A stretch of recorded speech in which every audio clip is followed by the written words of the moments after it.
What's poppin', players? Welcome back to a Two-Penny Games review. This time, Lies of P. I am your host, Tavin Bothel, here with my good friend and co-host. Say hello to the people, Connor Elliott. Hello for the third time today. Ladies and gentlemen, we are here to talk about some Lies of P with you. I have not been playing this game. I've been knee-deep in Sea of Stars. But, Connor, you, my friend, have spent quite a bit of time here with Lies of P, and so we thought it'd be best if you went ahead and took the lead on this and gave us your review of Lies of P. How are you feeling about it? You know, I played 21 and a half hours of this game. I was specific right there. Mm-hmm. And this is a good game. A very good game. Oh. It's probably it's Souls-like. When people first saw it, the obvious connection people made to it was Bloodborne. Because it takes place in a Victorian-like setting where there are puppets that have gone awry and they're causing a bunch of mayhem, and you, as a puppet made by a famous puppet maker in that city, is trying to solve the problem. So it's like Souls games in a variety of ways. Previously just said, it has that Victorian kind of era to it, setting to it, but it takes a more Italian twist to it. Maybe French. I'm not too familiar with it looks like, French. Big differences in those cultures. Yeah, but there's like some Italian people as well, like their names. Aside from that, it's in its own fictional universe. You know, it's not actually taking place in Italy or anything like that. It most shares qualities with Bloodborne in a couple of gameplay mechanics, but also in terms of Sekiro as a Souls game. Those clearly were the two big ones that were taken from it. It plays, at its core, very similar to those FromSoft games that everyone's familiar with. You have your dash, you can run, you have a weird jumping mechanic that's not that great. It's definitely not Elden Ring's level. It's going back to the older FromSoft games where it doesn't really allow for traversal of the areas that you're given. It wants you to stay on the set path that it lays out for you, which are good. But first of all, aside from the setting, which does a very good job of inundating you into the world of Krat, which is the name of the main city where you play throughout the game. It takes you from those Victorian-like style buildings all the way to more ramshackled areas and steampunk-like factories, because it is a puppet game. You know, a game where, automatons are running around, smashing people with candlesticks and brooms and whatnot, and their giant fists. The first really cool thing this game has to offer is the weapon system. It reminds me, once again, of Bloodborne. Bloodborne having, I think, one of the best weapon systems in all of gaming, with the trick weapons, which always had one form and a second form. This one doesn't do exactly that. Though there are trick-like weapons in some of the more boss-like items in the game. Primarily, weapons are made of two parts. You have your blade, or your main melee element of it, and your handle. You can upgrade the melee weapon, typically by finding upgrade materials throughout the world, upgrading it to do more damage or more electric damage or whatever kind of damage it does. But the handles themselves, you decide to, kind of put a special spin on it. You do these things called cranks that'll either update how much, elemental damage it does, how much just raw output of damage it does if you're just a primarily physical-based weapon. And where it gets really interesting is you're able to switch these things out for a large portion of the weapons. So, for example, the first weapon that I started out with, because I'm going with a bit more, heavy weapon, style gameplay. Though I will say, I think I'm kind of playing it wrong because it seems to really be a heavier emphasis on mobility, moving around very quick, using more fast-paced weapons or medium-paced weapons. But I myself pigeonholed myself into going with the heavier weapons because I just like the feel of going down on it. God, that makes me feel so much better because I was watching this gameplay and I was like, ooh, okay, maybe not for me. And then now you're saying that and I'm like, oh, okay, wait, hold on. I still might be in here. No, this is the Connorism coming into play. Gotcha. But what I did I got the Great Sword, which had a really nice blade and a nice guard, which allowed you to do basically perfect parries, which I'll get into that in a second. But I eventually found basically this glaive that I really liked. It was a super heavy weapon, but the real thing that I liked was the moveset that came along with the handle, because the moveset of a weapon is determined by the handle. And so when I came across this weapon, I disassembled both of them effectively and put the blade on the handle. So I had a lighter-based weapon with the moveset that I much preferred as opposed to the Great Sword. Because even though it was, I really liked the handle ability, which are called fables, because each the blade and the handle have their own special thing called a fable meter that goes up when you do hits that allow you to do special, attacks. I don't really use them all that much. I'm more focused on the disassembly aspect of it that allowed me to completely change how I fought with my weapon while still keeping that blade that I at that point upgraded a fair amount. So I was able to completely change the kind of weapon I was using while at the same time sticking with the upgrades that I had been doing up until then, which really gives you a lot of flexibility by just only having to upgrade the blade because they're so dismemberable. You cannot do this to the boss weapons, which, like I said, are more trick-based weapons. So the handle ability, you could call it, has more of a change it into a different weapon. So, for example, I have a heavier greatsword at this point that changes into basically a pike or a glaive. So it has a lot more reach, and the speed of the weapon goes up as well. So it's not as slow hitting. And there's a lot of different combinations you can go in with the assembly of weapons, because the amount of weapons in this game are pretty vast, resembling Bloodborne. So really, like I said, there's the super quick weapons, the quick weapons, the medium in the middle ground weapons, the heavy weapons, and then the super heavy weapons. Those are kind of the categories of armaments you have access to. It also has the health gain system that Bloodborne has, where when you would take damage, you would have residual health bars left over that could be filled back up to whatever your health was originally if you go in and score attacks against the enemy. The slight difference for this game is that it's built around the block. So you can block normally, and that'll cause that meter to stay there, and then you can gain back that health in a short amount of time if you go and hit that opponent. Well, the time frame for how you can gain health back is longer in this one as opposed to Bloodborne, but the gameplay itself, at least in my experience, even moves a bit slower and a little bit more stiff. I wouldn't say the gameplay as a whole is stiff, just comparative to those Souls games that have already refined themselves to the level they're at now. But you can block, which allows you to gain back that health system. Going into the world of Sekiro, you have the parry, which you time it to when the attack directly hits you, and if you press the block button, you'll completely avoid all damage. And you can actually gain back health that way as well. But the thing about the parry system, particularly in comparison to Sekiro, is it feels a lot less refined. There's a lot of moments where, like, in Sekiro, it really makes you feel cool when you're going and blocking all these weapons. This one's... Yes, yeah. Exactly.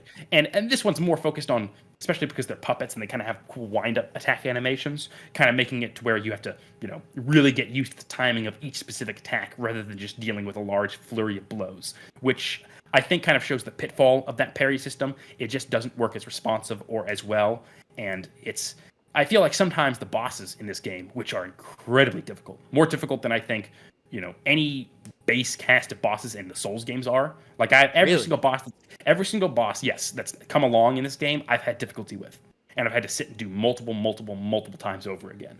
And that's slightly because it's a bit different than other Souls games, so I'm still in that mindset because it is similar to it, but it's not the same exact thing. Parry being one of the main chief aspects among them, as well as the dash, which, like I said, it's more resembling Bloodborne, but it's not as fast paced, which, copying that system, while overall it does the game many favors, it doesn't work as well as those games do, which is unfortunately, I think, what you're trying to do with them, rather than just straight up copy them. But, that was a design choice they made, and it still ultimately, ended up as being a good combat system. In addition, with the weapons, the parries, the blocking, the dashing is functional. It's not broken or anything like that, and it's not useless by any means whatsoever. But other than that, there are summons during the boss fights. It's not like other Souls games where you can summon people that are other players. You just summon phantoms that are preset for each boss fight, and they never really unbalance the game. Each time there was a boss, I would, sometimes summon some help to fight it. The only time I actually did it to where I would win is a gank boss, which, are never fun, and it's not that fun in this game either. Gank bosses being where you're teamed up on by multiple bosses. But they never really tipped the balance too much in your favor. So it was, even though it was a crutch, it wasn't just a be-all, end-all to boss fights. There are also these weird cubes that you can get that allow you to basically have, kind of similar to the flasks in Elden Ring, the Wondrous Flask, which would give you certain special attributes when you would use them. But in this case, they're more of a one-time use, and you have to spend a special type of currency to get more of that same kind of little special cube power. very small aspect to the gameplay. It very rarely ever has a big impact on the game itself. The plot is interesting. It's more of a straightforward one. It's definitely still inspired by the FromSoft games, particularly in the world building elements of it and the item descriptions, which just give you a grander scope and but while at the same time not being too uber specific of what's going on in the world of Krat, in the city of Krat. And I think that lends to a great effect because it's that's one of my favorite parts of the Dark Souls games is having all of these cool elements of the story revealed to you through alternate means. And clearly a lot of other people like it as well, since that element of FromSoft is always appreciated, at least by the fans of it. But at the same time, it has a lot more of a straightforward overall plot. There's a lot more regular dialogue between characters, between you and the characters you find in the world, and it doesn't get into very obscure things and obscure concepts. It pretty much tells you straight as it is. These puppets are causing trouble. We don't know exactly what it is. There's this thing that determines the rules of the puppets, and like they can't harm humans, they can't lie, and it's being broken. We don't know why. Which to the effect of the lies, it's a very core part of the game because there's going to be multiple endings. I feel. I haven't gotten to the ending yet, but you are given multiple choices to effectively lie. And you learn pretty quickly that you should lie because it'll benefit you in the long run. For example, the main hub area, you can't get into it if you don't lie because they don't allow puppets there. But there was a later part where I could have lied and said I was with a special group so I can gain access to the next part of an area. And I decided, what, I'm not going to lie to this nice person because they were trying to prevent me from going there for my own benefit. So I was like, no, I'm going to tell the truth. And she was like, well, I can't let you pass, so I'm going to have to kill you. Whoa. And I was like, yeah, I was like, what? But I didn't want to kill you. And I felt bad afterwards because it seemed like there was more to that character if I had lied. And I would have, prevented someone from unnecessarily dying. There's got to be moments where lying is going to hurt you. That's why I was entering into it. Because I was like, well, like in this situation, I feel like lying to this, seemingly nice person is a bad thing. But then it turned out that was the right decision. I mean, you're playing as Pinocchio, right? So like, is your nose getting bigger, or is there like a lie detection thing there at all? Or the whole thing is that puppets cannot lie, even with everything going crazy, the puppet frenzy as they call it. They still cannot lie. It's something they are incapable of doing. But you're a special puppet made by Geppetto, who's like one of those lead puppet makers, and he treats you as like his son. I think there's some connection to the fact that he had a previous son who died. I think that's almost kind of obvious at this point. But I haven't gotten to that yet. Well, yeah, that's Pinocchio. So. Yeah, right. But you're different than the rest of the puppets in that world because you're not affected by the puppet frenzy, and you can lie. You have more autonomy because the thing that kind of drives puppets to perform the functions they do is something called ergo, which yours is kind of changing within you to make you more of like a human boy. But the only similarity, as you asked about, references to Pinocchio, is the loading screen. It's in the left-hand corner. It's his, the portrait, the silhouetted portrait of your character facing off to the side, and his nose gets longer and serves as the loading bar, which is the only real reference besides the obvious fact that you're a puppet and lying to Pinocchio. Interesting. And it's just okay. Yeah, it's just a little quirky little bit to that game. All right. Yeah, exactly. Now for the more. I kind of listed some of the cons, particularly in relation to how they try to be like Souls games and fall flat in certain regions in comparison while still being serviceable. So those aren't like hard line issues I have with the game. But what definitely is the health system. It's horrible. It sucks. I hate it. I absolutely hate it. I thought I would like it because they give you 3 to begin. And it has an interesting mechanic that when you run out of them, it discharges. And if you do enough attacks to someone, it'll fill up your health bar and you can gain 1 back. So even if you have no health bars, you can, be pretty, These are the little flasks that you can use to get health, yeah? Yes, exactly. So it's like they're like electrical coils instead because you're a puppet, right? And then you get an extra one. Geppetto gives you 1, so you have 4. Pretty, late, like pretty early into the game. I was like, okay, this is nice.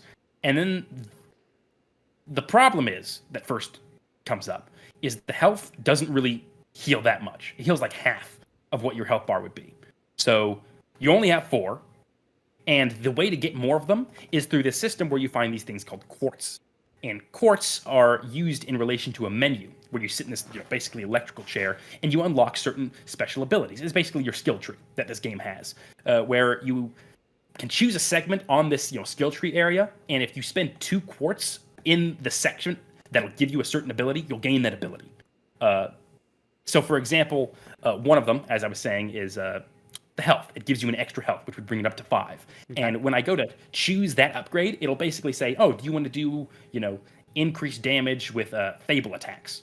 And I'll like, okay, I'll select that one. So I do more from here on out with Fable attacks. Do you want to be able to, what was one of them?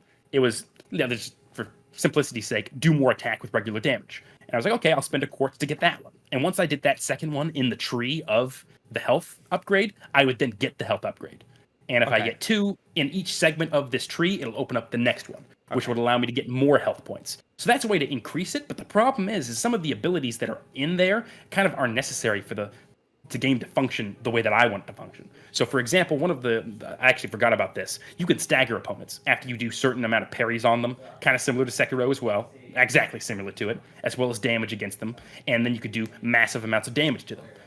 Well, that bar is only there for a short time before you can't, send them into that open visceral attack. And the only way to do that is to do a charged heavy attack, which can be hard to get off at certain points. So the window is very small at the beginning of the game, and there was one of those upgrades where it can increase the window. And now that I did that one, it's almost a necessity. And then there was another one that I unlocked because I needed it more than the health one. And they're more, they're effectively cooler than the health ones as well. And so I didn't do that, but on the back end of things, it's making me choose between health upgrades, and there's no way to increase the amount of health that you increase. So when it comes to boss fights, you run out of them very quickly, and they effectively heal very little health, to the point where these boss fights require you to be almost perfect every single time, which is why it's been so difficult for me during these boss fights, is because I can't just, I take one hit, and I'm like, okay, I'm, already going down the death spiral, and I don't want to spend points, unlocking health items when I can just make the game more fun and more. It sounds like you're struggling with changing your mindset with what the game wants, as opposed to, well, I guess that is it. You're struggling, like, changing your mindset to what the game wants. I'm sorry, there was a distraction going on. What was that? For the third time. It sounds like you're just struggling to change your mindset for what the game wants, as opposed to, like, treating the game as a basis. Like, you're going in with a pre-established cognition, and you're having trouble getting out of that cognition. I definitely agree with that, particularly in regards to combat, which, like, the parry system especially. Even though it is less satisfying, I was still in that space as well, trying to parry like Sekiro, and that led to some issues. But with the health one, it's really the issue with how much health it fills up. Because I could go through the game with 4. Like, I can easily, do that fine. But it does so little. Like, such a minute amount. And it almost gets to the point where I'm like, okay, I'm upgrading my health, spending effectively what the equivalent are souls in this game. You kill enemies, you get them, you use them to level up your Firekeeper, equivalent. And it's almost like, okay, well, why should I bother increasing health more? Because these health items that I'm using don't even heal that much. So the larger I get my health bar, there's no way it's harder to fill it up all the way when I'm in the middle of a boss fight, or when I'm, needing to get high health for some random mini boss that. And you said there is no way to make your health, the low electric health items more potent. No, I have not. If there is, I have not found it yet. And like I said, I'm pretty far in the game, and I have not found any. And the more annoying part is the quartz. There's a lot of upgrades that you can do on the upgrade tree. It seems like I'm close to the ending of the game, or like getting at least to past the halfway point. I think I actually reached that fairly recently. It doesn't really offer you many options to get those upgrades. There's very few quartz in the game, so I can't even really experiment as much as I would like to with the breadth of abilities that you can unlock. Oh, wow. Like, for example, one of them is you can get knocked down, of course. In other Souls games, there's a time where you're trying to get up, which could cost you precious moments, which is good. This game has that as well, but it's particularly long with this game, where going into that health system, you can get hit down once, and in the process of getting up, you'll just get hit again.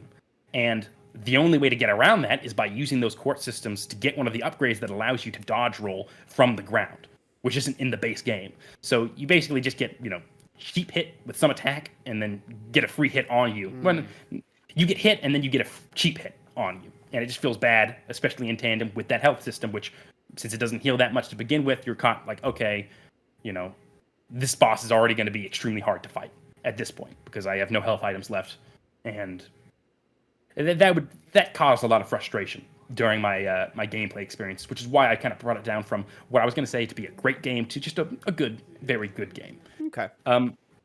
Other than that, though, I did forget one other thing, which is that you also have a special arm that has. There's a couple of options you can choose. They either do things like spit fire to cause enemies to become inflamed, electrocute them. You have one that's like a shield, and you have one that's basically a explosive gun. And you could swap them out. This is very much your shinobi arm from Sekiro. Yes, okay. Yes. There's a shinobi arm as well. It's not as good as well. Like it takes, and it's good. It's good. That's not to say it's not good. Yeah. It's just the thing that's inspired by it doesn't come close. It comes close. It doesn't reach the aspirations that those games were able to achieve, which would kind of put it near the bottom of like the Souls game, if I were to compare them to the rest of the FromSoft genre. But that's unfair, I think, overall to do, because it's a game that stands very high on its own. It's very entertaining. You know, and the enemy variety, I guess, is pretty piss poor. I went into really. The mini bosses are cool. They're hard and they're very varied, and those are always a nice treat to do. But the base enemies, am finally getting to new puppets. But it basically threw, like 3 different types of regular enemy puppets at me with slightly different weapons. Oh wow! You know, the main variation is just the weapons they carry, which doesn't really impact things all that much. So coming off of games that those Souls games that they're inspired by, which have a lot, it was noticeable. These finding the same Sekiro didn't have a wide-ranging list of enemy types, did it? Or am I misremembering it? I don't remember there being a lot. Like, there's definitely more as you can progress through the game, but I remember a lot of it being kind of just the regular guys for a while. I feel like there was a lot in Sekiro, but I obviously also might be misremembering things. Yeah. Because I've only played that game once. Well, once and a half, I guess you could say. But it was very noticeable in this one. Oh, okay. Yes. The bosses are designed, like, they're incredibly hard, and some of those, like they said, the health system and my mindset of being more stuck in the Souls games, particularly like exactly like the Souls games, has made me have a harder time with the bosses and be frustrated during them. But they're objectively designed well. Like I said, the difficulty level is there. It kind of reminds me of when I played Dark Souls 1 back in the day, when I was still fresh to this kind of stuff, and the bosses were just beating me down almost every single chance they can get. So that is always, going through the main areas isn't super difficult. In fact, it's actually pretty easy. And then all of a sudden, it's just the spike. It goes to high levels the moment you walk into that boss area. So it's kind of jarring in that way, but not in a bad way. In a way that makes me go, okay, what's this next boss? It makes me feel apprehension when I'm going to a boss room. Not interest, sure, but more of apprehension. I'm like, what hell am I about to go through for the next hour or next 45 minutes? Okay. Well, I guess then game. I just go ahead. Oh no. Okay, I guess then I just have a couple of questions. Would you recommend this game to a FromSoft / Soulsborne player? Oh yeah, an instant. It's the so my other big experience with a Souls-like game is Neo, which I love. I really do. I think Lies of P is better than Neo. Oh wow! I think I think the systems in it are deeper and richer than what Neo has to offer. Yeah, and it does kind of shamelessly copy a lot of the things that made those From Software games good. Whereas something like Neo, while staying the core gameplay, kind of tries to deviate itself more. Definitely from its own language from the 1 hour that I put into Neo. Yes, it definitely is. This one, you just instantly start recognizing the inspirations and what it's taken from them, and in a good way. Like I said, overwhelmingly, my overwhelmingly biggest issue is the health. Other than that, it is one of the best weapon systems I've experienced in a game next to Bloodborne. Because it gives you a lot of them. It gives you a lot. And like I said, you can disassemble them and customize it exactly to your specifications. That's probably the thing you would like the most about this game, Tavin. You would like experimenting with them.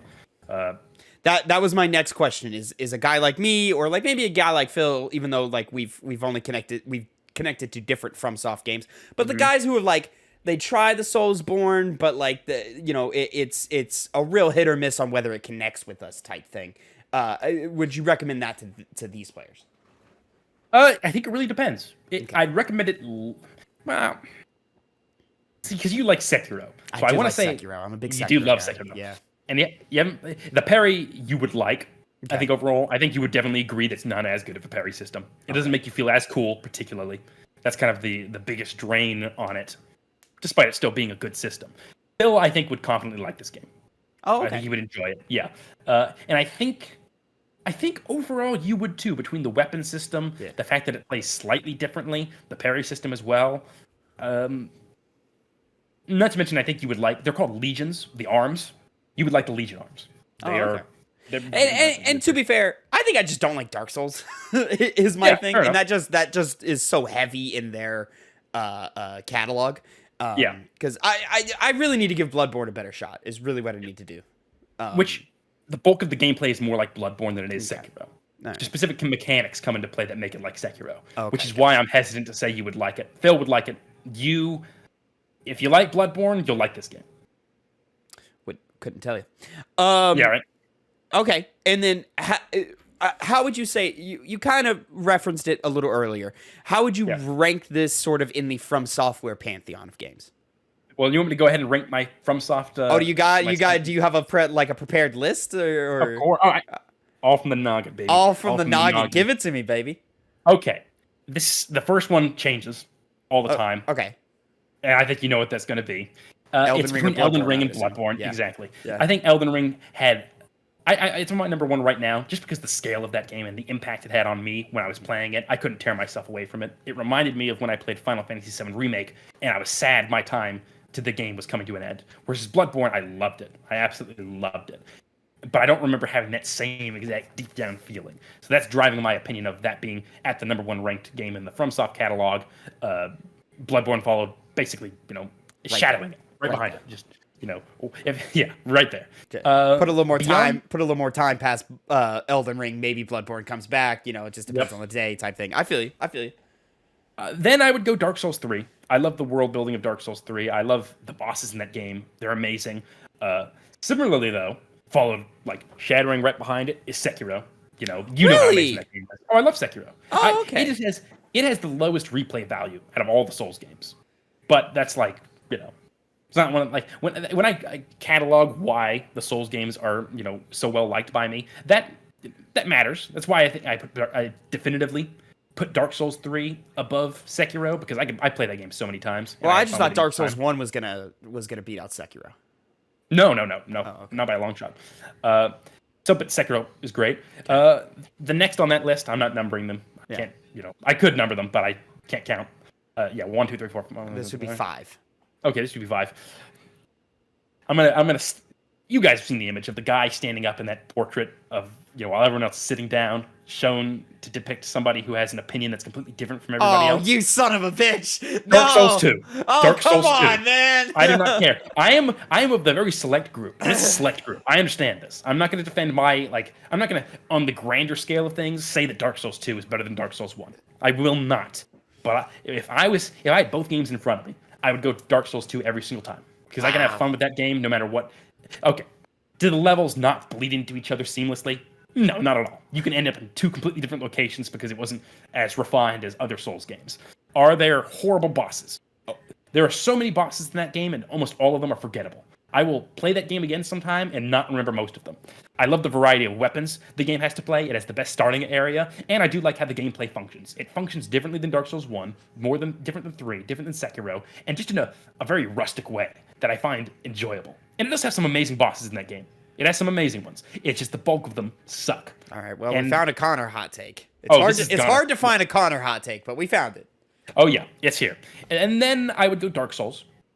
Dark Souls, it's in there. It's in my heart. Behind that, though, Lies of P. I really... Oh, okay. It's a good game. And I would say followed behind that is... I'm leaving Neo out because it's different enough to where I'm not going to compare them. God, FromSoft just fucking taking out like the top 7 choices of all of them, huh? Okay. But Demon Souls beyond that. It's my least favorite by a large margin. I played the remake. Yeah. So as far as the ranking, Lies of P, in the future, when I say the best Souls games, Lies of P is not going to be on the list because it's not a Souls game. It's a Souls-like game, which is, as respectable, but I will not rank them together. how does it rank? And my last kind of question: how does it rank amongst the Souls likes, the non FromSoft Souls games? Your Neos, your Lords of the Fallen, or maybe your a little bit more of a stretch, but definitely inspired by your Jedi games. Oh, we're including that as well. I would. Would you not? Because it's so. I mean, it's definitely like a casual, but yeah. Let me rebrand something. Lies of P is a Souls copy, not a Souls like. Okay. So that, if I'm also including Jedi into it. Oh, you glitched out a little bit. Say that again. If I'm including Jedi into it, Okay. that definition established Souls like, Souls copy. Okay. Oh, okay. Yeah. But throwing it into there, damn. Why'd you have to say Star Wars? Because better than the first Star Wars. Jedi game. Yeah. Definitively. By far. Survivor's damn good though. I'd put Survivor over Lies of P. Okay. But if we're talking like the thing that's most similar to the Souls games as possible, Lies of P does the best in that regard. Okay. Better than Neo, better than Lords of the Fallen, which I played slight amounts, and that's not a good game. So for games shooting to be like FromSoftware, Lies of P does the best. It does, yes. Okay. By far. Right. Yeah. Interesting. But just not the best game that's been put out. Like, not I'm surprised you're putting this over Neo. From how you were talking. Yeah, I love Neo, but I do, and maybe if I go back to Neo, my thoughts would change. Yeah. But as like being fresh off Lies of P, it just does a lot more. Like, I like how Neo feels more than Lies of P, but the way that Lies of P just has so many cool, systems at play that are really interesting, and I like the world more of Lies of P. It's more interesting, and the characters there as well. Whereas Neo, they kind of just go by the wayside. You're like, okay, yeah, that's those are the characters, whatever. Okay. Lies of P just has that more. It has a more definitive style to it, I must say. All right, Connor, do you have a final statement that you would lay on Lies of P before we get out of here? I guess I'd say that this should rank on my top 10. I'd be surprised if it didn't. Because I played a lot of games this year, but it'll confirm beyond there because it's a damn good game. And I'd recommend basically anyone, especially because we have Xbox Games Pass, because it's free on there, just download it and play it. No harm, no foul, right? There we go. All right. Well, ladies and gentlemen, that is going to be it for our Lies of P review and our closer to the Two Penny Games Cast episode 166. I have been Tavin. That's been Connor. That's been Connor. And you can catch us live every Sunday at twitch.tv/2pennygames. Sunday at 4 p.m. Central Time. And the Two Penny Games Cast goes live Monday at 8 a.m. Central Time. YouTube.com/@2pennygames and mainstream podcast services of your choice. Please make sure to drop a like, drop a follow, drop a subscribe on whatever platform you're watching and listening to us on. And make sure you let us know how you felt about Lies of P down in the comments below. We will be watching and looking at some of those. And, sometime soon, there will be a short /TikTok review of this out pretty soon. I'm working on the Armored Core one right now. So Armored Core, which was just an impressions video, not a full review. Armored Core will be out. That'll just be a short one. I'm not breaking all three of our opinions out. It's just, condensed into one. And then it'll probably be this, and then our Prey one, which I've been putting off for quite a while. And so all of that's nice and fun. Next week, ladies and gentlemen, we return to the Two Penny Game Club, where we rank and review games monthly. It's our monthly video game book club, and we will be reviewing Shovel Knight. So if you have not played Shovel Knight, get to work. It's not very long. I think it took me 2 sittings, maybe 3. Connor probably took you, about the same? 3? Yeah. I was ranking about 6.5 hours on that, so not too heavy intensive on that. I am going to be playing it a little more this week to remind me, because I beat it weeks ago at this point. So I just want to refresh myself on all of those elements. So make sure you play along with us and come back next week for Shovel Knight. Until next time, have a great time. And Connor, say goodbye to the people. Bye.